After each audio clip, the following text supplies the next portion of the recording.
اور فلاں کالج میں پڑھتا ہوں، بس یہ میرا پتہ ہے۔ اس کے بعد وہ نہیں ملا، مجھے نہیں ملا، لیکن اس کے غم اور اس کا درد کی کیفیت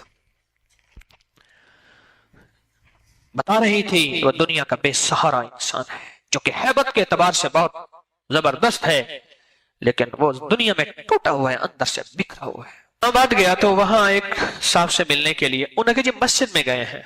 میں مسجد میں جا کے بیٹھ گیا، وہ مسجد میں تھے نہیں۔ میں نے گھڑی دیکھی، میں نے کہا نماز کا ہے، چلو نماز پڑھتا جاؤں، جماعت مل جائے گی۔ ایک دو احباب اور بھی تھے۔ ایک صاحب کو دیکھا، اس کی شکل ایسے دیکھی، بڑا پریشان حال، مسجد کے وضو خانے کے ساتھ ایک جگہ تھی جہاں بچے قرآن پاک پڑھتے تھے، محلے کے نا، صبح شام آتے تھے، وہاں بیٹھا ہوا ہے۔ اچھا پتہ نہیں میرے دل میں کیا بنا، پھر وہی چھیڑ چھاڑ والی کہانی، میں جا کے بیٹھ گیا۔ میں نے کہا خیریت سے ٹھیک ٹھاک ہے؟ کہہ رہے ہاں۔ کیوں بیٹھے ہیں؟ بس کوئی پریشانی ہے۔ میں نے کیا ہوا؟ مجھے کہنے لگا میری بیوی نے اور اولاد نے مجھے جوتے مار کے دھکے دے کے گھر سے نکال دیے۔ کیوں؟ کہہ رہے میں فلاں محکمے میں جاب کرتا تھا اور یہاں میرا گھر ہے، بڑی مشکل سے میں نے 10 مرلے کا گھر بنایا، 5 مرلے کا گھر بنایا۔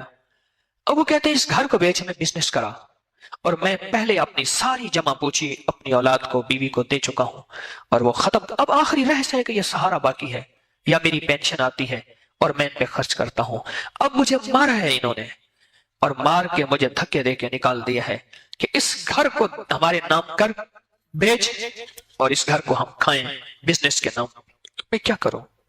اور اللہ کے سامنے پتہ نہیں کیا، جیسے عورتیں بین نہیں کرتی، ایسی بین کر رہا تھا اور رو رہا تھا اور رو رہا تھا کہ، اور ایک بات کہہ رہا تھا کہ میں تلاگنگ کا فلاں کا رہنے والا تھا، کوئی گاؤں کا نام تھا تلاگنگ، مجھے یاد ہے، چکوال کے ساتھ تلاگنگ ہے، میں وہاں کا رہنے والا تھا، میں غریب تھا، میں نے مزدوری کر کے جاب کر کے یہ مکان بنایا تھا، اور ایک بیٹا میرا ایسا تھا جس کو ٹی بی ہو گئی تھی، اس کو اٹھا کے میں پھرا تھا، فلاں بیماری تھی، ایسے تھا، میں نے بیوی کو ہر زندگی دی، اب میرا وقت آیا ہے اور میں بے سہارا ہو گیا ہوں، وہ مجھے گھر سے نکال دیا گیا۔ میں نے اس کا کوئی مسئلہ ہی نہیں ہے، آپ کو گھر سے خود بلا کے لے جائیں گے۔ میں نے جب ایسے کہا نا، مجھے ایسے دیکھا، کہہ رہے کیا مطلب؟ میں نے کہا اولاد آئے گی، بیٹے آئیں گے، بیوی آئے گی، آپ کو بلا کے لے جائے گی۔ میں ایک چیز آپ کو بتاتا ہوں، آپ پڑھیں بیٹھ کے یہاں مسجد میں، آپ کو ساتھ لے جائیں گے اور آپ کی عزت ہوگی، آپ کا وقار ہوگا۔ اچھا اسی بات میں ہو رہی تھی، وہ صاحب بھی آ گئے جن سے میں ملنے گیا تھا۔ میرے والد صاحب رحمۃ اللہ علیہ کے کالج فیلو ہیں، اسلام آباد میں رہتے ہیں۔ میں نے اصل میں انہیں ملنے جانا تھا، ابھی بھی وہ زندہ ہیں، کالج میں اکٹھے پڑھتے تھے اور پھر ایک ہی کمرے میں رہتے تھے، باتیں بتاتے ہیں والد صاحب کی۔ تو میں نے اصل میں انہیں اکٹھا جا کے انہیں ہم نے ملنا تھا، تو وہ بھی آ گیا، مجھے کہنے لگا چلیں، میں کہ ٹھہرو، ایک بابے سے ملنے جا رہے ہیں، پہلے اس بابے کی کہانی ٹھیک کر لیں۔ تو میں نے اسے ایک وظیفہ لکھ کے دیا، میں نے کہا یہ وظیفہ آپ پڑھیں، اور آپ انشاءاللہ بیٹھے بیٹھے یہیں پڑھیں، عشاء ہو جائے نا یہیں رہیں، یہیں کہیں لیٹ جائیے گا، موسم گرمی کا تھا، میں نے کہا کچھ نہیں ہوگا، آپ صبح ہو جائے یہیں رہیے گا، اب پریشان نہ ہونا، اس وظیفے کو نہ چھوڑیے گا، انشاءاللہ وکفا باللہ ولیا وکفا باللہ نصیرا۔ میں ایک بات بتاؤں آپ کو، خالی برتن خالی بھانڈا ہوں، اس کریم کے نام کی لاج رکھ لیتا ہوں، وہ میرے اپنے نام کی لاج رکھ لیتا ہے، میں اسی پہ بھروسہ کر بیٹھتا ہوں، اور اپنے نام کی وہ لاج رکھ لیتا ہے، اور وہ کام لوگوں کے ہو جاتے ہیں، نام جو اس کا ہوا۔ دوسرے لفظوں میں لوگ میرے دروازے پہ آتے ہیں، میرا در خالی ہے، اس کا در بھرا ہوا ہے، میں اپنے خالی در سے اس کے بھرے در پہ بھیج دیتا ہوں، اور ویسا کریم ہے اپنے نام کی لاج رکھتا ہے اور اپنے بھرے در سے بھرا بھیج دیتا ہے، بھرے در سے بھرا بھیج دیتا ہے۔ تو میرا دل تو ویسے ہی خالی تھا، میرا در تو ویسے ہی خالی تھا۔ خیر وہ پڑھتا رہا۔ اچھا وہ صاحب جو تھے جن سے ملنا تھا، وہ اسی مسجد کے نمازی تھے، ان کا گھر قریب تھا، وہ دن کی 1-2 نمازیں وہیں پڑھ لیتے تھے۔ ہم چلے گئے، میں اپنے چچا سے ملا، اسے باتیں خیر کرتے کرتے، ایک دفعہ کی بات ہے، کوئی 5-6-7 مہینے کم و بیش کچھ عرصہ گزرا، وہ صاحب مجھے ملنے آئے، جو صاحب جن کو لے کے میں نے اپنے چچا سے ملنا تھا، والد صاحب رحمۃ اللہ علیہ کے کلاس فیلو سے۔ تو میں نے ایسے کہا، میں نے کہا وہ چاچے کا کیا حال ہے جس کو گھر سے اولاد نے نکال دیا تھا؟ مجھے کہنے لگا آپ پوچھیں نہیں، اس سے خود ملیں جو آپ کو کہانی سناتا ہے، وہ تو آپ کو ڈھونڈتا پھر رہا ہے، اسے بعد میں پتا چلا ہے کہ آپ جو ہے وہ ابکری والے ہیں، اور وہ کہنے لگا اس نے بعد میں پتا چلا وہ تو آپ ڈھونڈتا پھر رہا ہے، اور اس کے ساتھ بہت زبردست گھر والے محبت کر رہے، پیار کر رہے. اب کوئی نہیں کہتا مکان لکھ دیں، اس کے ساتھ محبتیں ہیں، پیار ہے. تو آپ نے اسے کیا بتایا تھا؟ میں نے تو ایک قرآن پاک کی دعا تھی، ربنا حب لنا من ازواجنا وذریاتنا قرۃ اعین واجعلنا للمتقین اماما. بس اصل میں بات یہ ہے، اس کے اندر اس وقت چونکہ درد تھا، ساری عمر کی کمائی اولاد تھی، ساری عمر کی کمائی گھر تھا، وہ درد تھا اور اس نے درد سے پڑھا. اور رب کو درد مطلوب ہے، الفاظ مطلوب نہیں ہے. ایک ہے الفاظ، ایک ہے درد. الفاظ میں برکت ہے، طاقت ہے، میں الفاظ کا انکار نہیں کرتا، لیکن اگر الفاظ کے ساتھ درد ہو پھر وہ الفاظ تیر بن جاتے ہیں اور جا کے نشانے پہ لگتے ہیں، اور جس کو کہتے ہیں کہ تیر نظر کا یہ اثر جس کو لگا شکار ہے.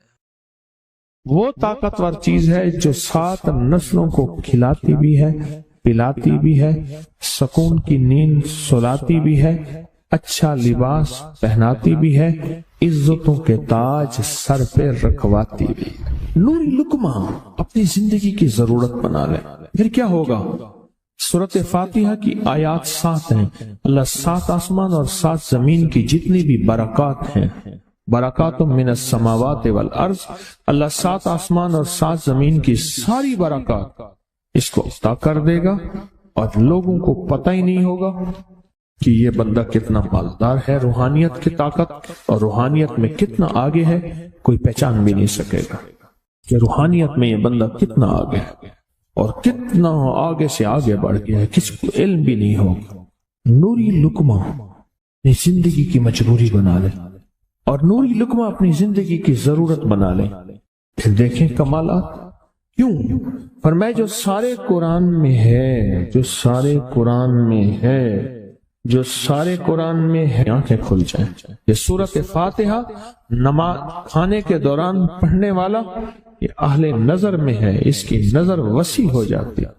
یہ اہل کشف ہوتے ہیں، ان کی دل کی آنکھیں کھل جاتی ہیں، یہ فرشتوں کو دیکھتے ہیں، یہ انسانوں کے دلوں میں جھانک لیتے ہیں، یہ کائنات کے راز پڑھ لیتے ہیں، کائنات کے راز پڑھ لیتے ہیں.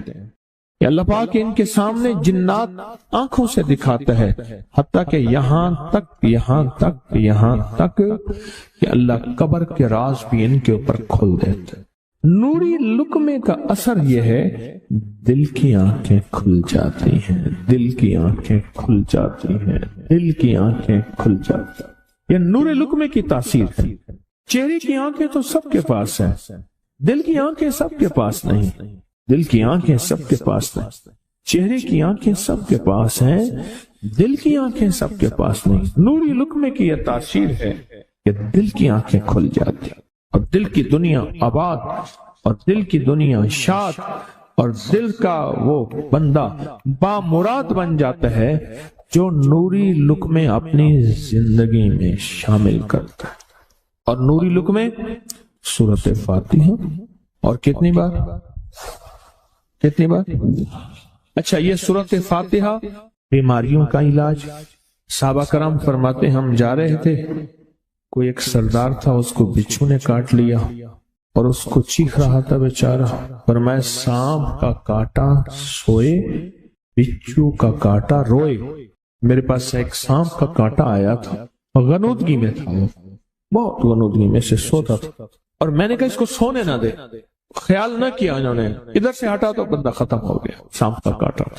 ہمارے ایک والد صاحب رحمۃ اللہ علیہ کے تھے ملک عبد الرحمن ڈوڈی، وہ لائے تھے، تو کہنے لگے اس بچھو کے کاٹے کا علاج صحابہ کرام نے 7 بار سورۃ فاتحہ پڑھ کے اس پہ دم کر اور وہ ٹھیک ہو گیا. اور میں جب سورۃ فاتحہ عرشوں سے زمین پہ آئی، نازل ہوئی، ایک گونج اٹھی، ایک آواز آئی، اور میں اللہ سے آج وہ چیز زمانے پہ زمین پہ نازل کی ہے جو اس سے پہلے کبھی آئی نہیں تھی اور جو اس کے بعد کبھی آئے گی نہیں. اس سے پہلے کبھی آئی نہیں تھی، اس کے بعد کبھی آئے گی. اور جب سورۃ فاتحہ نازل ہوئی، شیطان رویا، پیٹا، اپنا سر پہ راکھ ڈالی اور اتنا شور کیا کہ کاش کہ یہ سورۃ فاتحہ آئی ہے اور اگر آئی ہے تو واپس چلی جائے، اگر واپس نہیں گئی تو کسی کی زبان پہ نہ جائے، یعنی کوئی اس کو پڑھ نہ سکے، اگر پڑھے تو اس کا یقین نہ ملے۔ یقین سے پڑھنے والے کی دنیا بھی، آخرت بھی، رزق بھی، عزت بھی، صحت بھی، تونگری بھی، بادشاہت بھی، خوشیاں خوشحالیاں بھی یقین سے پڑھنے والے کو ملتی ہیں۔ اور اس لیے آج بھی شیطان سورۃ فاتحہ سے لرزتا ہے کہ سورۃ فاتحہ پڑھنے سے جنات اور شیاطین ایسے دور ہوتے ہیں، ایسے کہ میلوں دور چلے جاتے ہیں، اور اس بندے سے خوف زدہ ہوتے ہیں جو سورۃ فاتحہ پڑھتا ہے۔ کھانے کے دوران اس کی حکمت کیا ہے؟ انسان کھانے کے دوران مشغول ہوتا ہے، کھانے کی لذتوں میں کھویا ہوا ہوتا ہے، اور اگر بھوک بہت زیادہ ہو بھوک بہت زیادہ ہو تو پھر تو ہوش نہیں ہوتا، پھر ہوش ہی نہیں ہوتا اگر بھوک بہت زیادہ ہو۔ اب اسی دوران جس طرح سنے غور سے، بڑی میں عجیب بات بتا رہا ہوں، حضرت امام جعفر صادق سلام اللہ رضوان اللہ تعالی علیہ مجمعین اللہ کے ولی تھے، ولایت کے تاجدار تھے، سرداروں کے سردار تھے، اولیاء کے سردار تھے۔ میں بازار میں جاتے تھے، جا کے پھر واپس آ جاتے تھے، پھر جاتے کچھ نہیں خریدتے تھے۔ کسی نے پوچھا اب کیوں جاتے ہیں؟ فرمایا 2 وعدے لینے، کیا میں جا کے بازار میں ہر بندے کو سلام کرتا ہوں، وہ سلام کا جواب دیتے ہیں، اور کیا پتا کسی کے سلام کا جواب ایسا ہو جو اللہ کے ہاں مقبول بھی ہو، محبوب بھی ہو۔ اور پھر فرمایا بازار میں جاتا ہوں اور جا کے بازار میں جاتا ہوں اور جا کے بازار کی دعا پڑھتا ہوں۔ فرمایا جو چوتھا کلمہ گھر میں پڑھے گا اس کو 10 نیکیاں ملیں گی، اور جو بازار میں پڑھے گا کتنے نیکیاں ملیں گی؟ 10 لاکھ نیکیاں ملیں گی۔ فرمایا میں 10 لاکھ نیکیاں کمانے کے لیے جاتا ہوں۔ آل رسول کی محبتیں، عبادتوں کا حرص دیکھیں، ہمیں مال کا حرص، انہیں اعمال کا حرص۔ وہی دعا، وہی چوتھا کلمہ گھر میں پڑھیں، 10 نیکی ہیں، بازار میں پڑھیں کیونکہ وہ ہر بندہ مشغول ہے، دنیا میں، مال میں، چیزوں میں، بھاؤ تاؤ میں لگا ہوا ہے، وہی بازار میں پڑھیں تو 10 لاکھ نیکیاں۔ اسی طرح کھانے کے دوران جب لذت ہے، کھانے کے دوران ذائقہ ہے، اور کھانے کے دوران لذت اور ذائقے میں اگر کوئی بندہ سورۃ فاتحہ پڑھ لے تو اللہ کہتا ہے تو ان لذتوں میں مجھے نہ بھولا، ان کھانے کی چیزوں میں مجھے نہ بھولا، ان ساری کیفیتوں میں مجھے نہ بھولا۔ اللہ خوش ہوتا ہے، اور پھر اللہ جل شانہ اسے 7 آسمان اور 7 زمین کی برکتیں حوالے کر دیتا ہے، اور جس کے پاس 7 آسمان 7 زمین کی برکتیں ہوں، یہ ساری عبادتیں کھانے کے دوران کوئی معنی نہیں رکھتی، پھر ایسی سمیٹ کے اللہ کائنات کو اسے دے دیتا ہے۔ نوری لقمے کی تلاش کریں، نوری لقمہ زندگی میں لے آئیں، بڑی خوشحال زندگی گزرے گی، بہت لاجواب زندگی گزرے گی۔ 7 دفعہ سورۃ فاتحہ سے قرضے اتر جاتے ہیں، 7 دفعہ سورۃ فاتحہ سے بیٹے مل جاتے ہیں، 7 دفعہ سورۃ فاتحہ سے نعمتیں، اور 7 دفعہ سورۃ فاتحہ وہ طاقتور چیز ہے جو 7 نسلوں کو کھلاتی بھی ہے، پلاتی بھی ہے، سکون کی نیند سلاتی بھی ہے، اچھا لباس پہناتی بھی ہے، عزتوں کے تاج سر پہ رکھواتی بھی۔ کہیں انشاءاللہ۔ آپ سوچیں کون سا مشکل عمل، بہت زبردست عمل ہے، 1 منٹ کا کام ہے اور کام بن جاتا ہے۔ اور میں نے اس کی اجازت جتنی مشکل سے لی تھی نا، اس عمل کی بہت مشکل سے اجازت، اور جس دن لی تھی اسی دن فیصلہ کیا تھا انشاءاللہ اسے چھپاؤں گا نہیں، انسانیت مخلوق کو بتاؤں گا۔ اور یہ 7 دفعہ سورۃ فاتحہ جو دل کا مریض ہو، مجھ جیسا، اس کا بھی علاج ہے، جسمانی ہو یا روحانی۔ میں نے پچھلی دفعہ کہا نا کہ میں دل کا سخت مریض ہوں اور آج بھی ہوں، دعا کرو موت تک نہ رہوں، اور میں دل کا سخت روحانی مریض ہوں، جسمانی نہیں ہوں۔ میری پچھلی دفعہ کی وجہ سے پوری دنیا میں کوہرام مچا ہوا ہے کہ بابا گیا، جانا تو ہے، جانا تو لازم ہے۔ پچھلی دفعہ میں نے وہ کہہ دیا کہ میں دل کا سخت مریض ہوں، میرے لیے دعا کرو۔ وہ یہ مریض ہوں، روحانی مریض ہوں، روحانی مریض ہوں۔ تو یہ بیماری جو دل کی بیماری ہے نا، اس کا بھی علاج ہے، روحانی ہے یا جسمانی۔ جیسے میں دل کی روحانی بیماریوں کے بارے میں نے آپ کو کہا، میں سخت مریض ہوں دل کا، اللہ کرے اس کا مرض کا علاج ہو جائے۔ تو کھانا کھاتے ہوئے میرے دل کے لیے بھی آپ دعا کریں گے کہ اللہ بھی میرے دل کو ٹھیک کر دے، اللہ بھی ٹھیک کر دے۔ آپ مجھے بزرگ سمجھتے رہے اور اندر سے کام کھوکھلا ہو۔ یہ دل کی روحانی بیماریوں کا بھی علاج ہے، اور یہ جسم کی اور دل کی جسمانی بیماریوں کا بھی علاج ہے۔ یہ صحت مندی کا راز ہے۔ سورۃ فاتحہ ہے بابا، سورۃ فاتحہ، سورۃ فاتحہ۔ جو بندہ سورۃ فاتحہ پڑھتا ہے، ایک بار اللہ جل شانہ ان 7 آیات کی تاثیر اور طاقت اسے عطا فرماتے ہیں، اور 7 سمندروں میں جو غذا، رزق، طاقت اور قوت اللہ نے رکھی ہے، اس کا حصہ اس بندے کو دیتے ہیں جو صرف ایک بار سورۃ فاتحہ پڑھتا ہے۔ زندگی میں جب بھی کہیں مشکلیں آئی ہیں، جب بھی کہیں پریشانی آئی ہیں، جب بھی کہیں الجھنیں امت کو آئی ہیں، امت کو آئی ہیں، جب بھی کہیں اولاد نہیں ہے، رزق نہیں ہے، صحت نہیں ہے، عزت نہیں ہے، سکون نہیں ہے، چین نہیں ہے، راحت نہیں ہے، جادوؤں نے گھیر لیا، بندشوں نے تباہ کر دیا، حاسدین نے برباد کر دیا، مشکلوں نے سر چڑھ کے ہمیں جھکا دیا، حالات نے ہماری زندگی کو تنگ کر دیا۔ کوئی پریشانی کی ضرورت نہیں۔ مجھے کہنے لگے کہ ہمارے علاقے میں صاحب ہیں، بابا جی ہیں، کوئی بھی مشکل ہو وہ بیٹھ کے سورۃ قل ہو اللہ پڑھاتے ہیں۔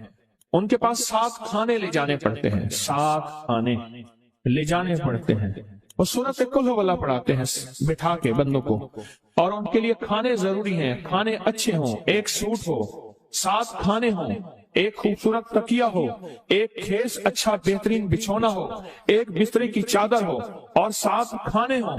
فرمایا وہ دیتے ہیں، لیتے ہیں، سورۃ قل ہو اللہ پڑھاتے ہیں، پھر بیٹھ کے دعا کرتے ہیں، بہت دیر تک دعا کرتے ہیں، لوگوں کی مشکلیں حل ہو جاتی ہیں، لوگوں کی پریشانیاں دور ہو جاتی ہیں۔ میں نے کہا کسی طرح بابا جی سے پتہ چلے گا وہ دعا کیا مانگتے ہیں؟ کہنے لگے وہ دعا کسی کو نہیں بتاتے، بس کہتے ہیں آؤ میرے ساتھ بیٹھ کے سورۃ قل ہو اللہ پڑھو، اب اللہ کر درود پاک پڑھو اور سورۃ قل ہو اللہ پڑھو۔ وہ دعا کسی کو نہیں بتاتے۔ میں نے کہا کسی طرح پتہ کر وہ دعا کسی کو تجھے بتا دے۔ اس نے کہا پتہ کروں گا۔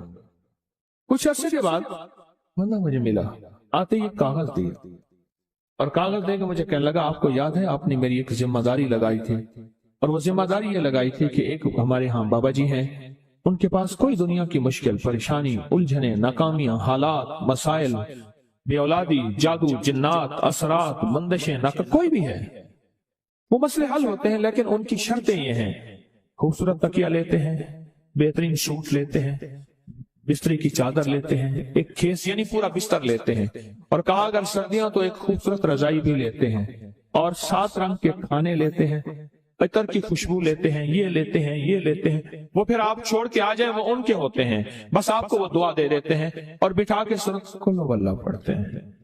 میں نے کہا کس طرح پتہ کر کے یہ عمل کیا ہے؟ پتہ کر یہ عمل کیا ہے؟ اس نے آیا نا تو اس نے مجھے خط دیا، اور خط دیتے ہی اس نے کہا کہ میں نے پتہ کیا ہے اس عمل کا، کسی طرح سے ان کے گھر کی ایک خاتون ہماری خواتین سے نسبت تھی، انہوں نے بتایا ہے وہ ساری سورۃ قل ہو اللہ وہ حضور کے گھرانے کو اور اس بارگاہ میں کو پیش کرتے ہیں، ان ہستیوں کو پیش کرتے ہیں، اور ہستیوں کو پیش کرنے کے بعد پھر ان کے وسیلے سے دعا کرتے ہیں اور کہتے ہیں آپ بھی ہمارے لیے دعا فرمائیں۔ یہ کہنا شرک نہیں ہے، خیال کرنا، میں امت کو شرک پہ نہیں لگا رہا، بدعت پہ نہیں لگا رہا، میرے ساتھ ہر عمل کے بڑے بڑے حوالے ہیں، میرے ساتھ ہر عمل کی بڑی بڑی طاقتور لنکس اور ریفرنس ہیں، میں نہیں لگا رہا، میں ایک وعدہ کرتا ہوں اور ایک دعویٰ کرتا ہوں، لیکن وہ دعویٰ نہیں ہے نہ وعدہ ہے۔ کوئی آ کے یہ نہ کہے کہ ظالم ساری عمر خود بھی شرک اور بدعت میں لگا اور ہمیں بھی شرک اور بدعت میں لگایا اور میری قبر پہ کوئی پاؤں نہ مارے۔ ہاں یہ ضرور آ کے کوئی کہے اللہ اس کی قبر پہ ترس کا رحم فرما، ساری عمر تیرے اور تیرے حبیب کی سچی راہیں دکھاتا رہا اور محمد آل محمد کی سچی راہیں دکھاتا رہا۔ یہ وہ شخص ہے، اللہ اس پہ ترس کھا، اللہ اس کو معاف کر دے۔ بڑا زبردست عمل۔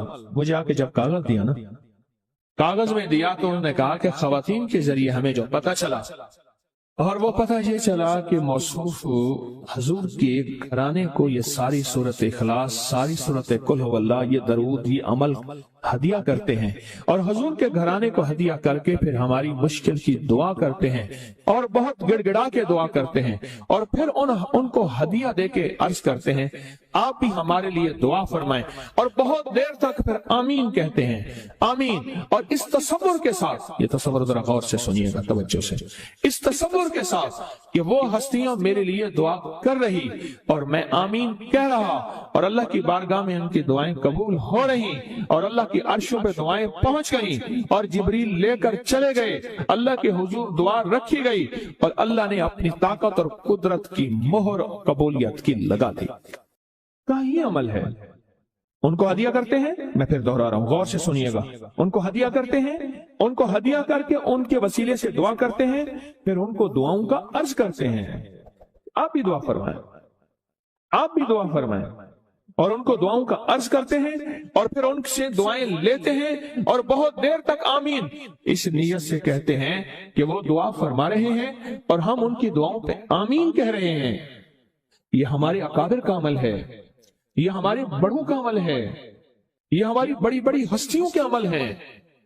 میں اس لیے کہہ رہا ہوں میری کوشش ہوگی کبھی آپ کو شرک اور بدعت پہ نہ لگاؤں، میں اس لیے کہہ رہا ہوں میری کوشش ہوگی امت کو وہ خیر کے عمل بتاؤں جو عموماً لوگ چھپا کے چلے جاتے ہیں، جو عموماً لوگ اپنے تک رکھتے ہیں۔ میری کوشش ہوگی میں نے آج تک حضور کے گھرانے کو ہدیہ پیش کیا ہو، میں نے آج تک حضور کے گھرانے کو تحفہ پیش کیا ہو، میں نے آج تک حضور کے گھرانے کو نذرانہ پیش کیا ہو اور حضور کے گھرانے کی طرف سے مجھے خالی ہاتھ لوٹایا گیا ہو۔ ممکن ہی نہیں، ممکن ہی نہیں کہ خالی ہاتھ لوٹایا گیا۔ حضور کے گھرانے کے ساتھ ساری کائنات کی محبتیں ہیں، حضور کے گھرانے کے ساتھ ساری کائنات کا تعلق ہے۔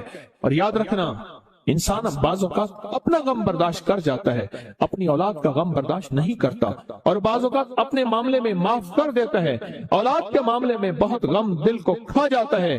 میرے حضور کے گھرانے کو جو ہدیہ دے گا، میرے حضور کے گھرانے کو جو تحفے دے گا، میرے حضور کے گھرانے کو جو اعمال دے گا، حضور کے گھرانے کو یہ ہدیے، یہ اعمال، یہ تحفے زندگی بھر اس کو سرنگو نہیں ہونے دیں گے، زندگی بھر اس کو ناکام نہیں ہونے دیں گے، اور زندگی بھر اس کو کامیاب۔ 2 تسبیح صبح 2 تسبیح شام سورت اخلاص کی، 2 تسبیح صبح 2 تسبیح شام سورت اخلاص کی آپ پڑھیں، آپ پڑھیں اور پڑھ کے ان ہستیوں کو ہدیہ کریں، ہستیوں کو ہدیہ کریں، حضور کے گھرانے کو ہدیہ کریں، اور حضور کے گھرانے میں حضور کی بیویاں، حضور کی بیٹیاں، حضور کے بیٹے، حضور کے داماد، حضور کے نواسے اور نواسیاں، یہ حسن اور حسین جس کو حسنین کریمین کہتے ہیں، حضور کے نواسے ہیں، یہ حضور کا گھرانہ ہے، ان کو ہدیہ کریں، اپنے مسائل کو حل ہوتا دیکھیں، اپنی مشکلات کو حل ہوتا دیکھیں، اپنی ناکامیوں کو ختم ہوتا دیکھیں۔ سالہ سال سے یہ عمل بتا رہا ہوں، سال ہر سال سے یہ عمل بتا رہا ہوں۔ میں نے تو جس کو دیا ہے زندگی میں اس کو کامیابی ملی ہے، میں نے جس کو دیا ہے وہ زندگی میں ناکام نہیں ہوا۔ ایک اور چیز آپ کو دوں گا، حدیث میں آتا ہے، اس حدیث مبارکہ کو ذرا غور سے سنیے گا، میں آپ اور تحفہ دے رہا ہوں، بڑا قیمتی تحفہ ہے۔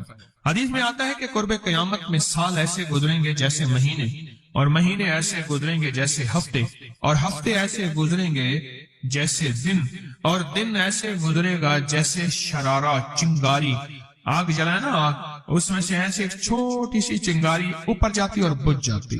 2018 آیا، پلکوں میں گزر گیا، 19 آیا اور ایک مہینہ بھی گزر گیا، اور باقی 11 مہینے رہ گئے، اور اس میں سے بھی چند دن اوپر ہو گئے۔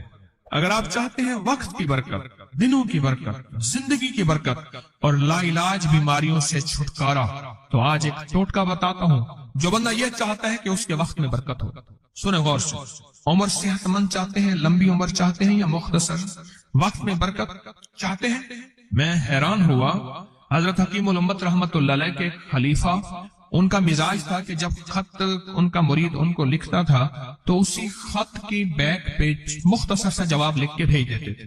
اب ذرا جواب سنیں، سوال کہ مرشد آپ کی دعاؤں سے، اللہ کی رحمت اور توجہ سے میں روزانہ 1.25 لاکھ دفعہ اس میں ذات کرتا ہوں، اللہ 1.25 لاکھ دفعہ نفی اثبات، 1.25 لاکھ دفعہ درود پاک، 1.25 لاکھ دفعہ استغفار، 10 پارے قرآن کے، 100 نفل، یہ معمولات۔ وہ پرائمری کے ٹیچر بھی تھے، مسجد میں 5 وقت کے امام بھی تھے، جمعہ بھی پڑھاتے تھے، مفتی تھے، لوگوں کو مسائل بھی بتاتے تھے، بال بچے بہت سارے تھے، ان کی روزی روزگار کے لیے محنت بھی کرتے تھے، اسکول میں وقت بھی دیتے تھے اور یہ معمولات بھی کرتے تھے۔ ایک عقل انسانی تو نہیں مانتی کہ یہ کیا ہے، لیکن رب جس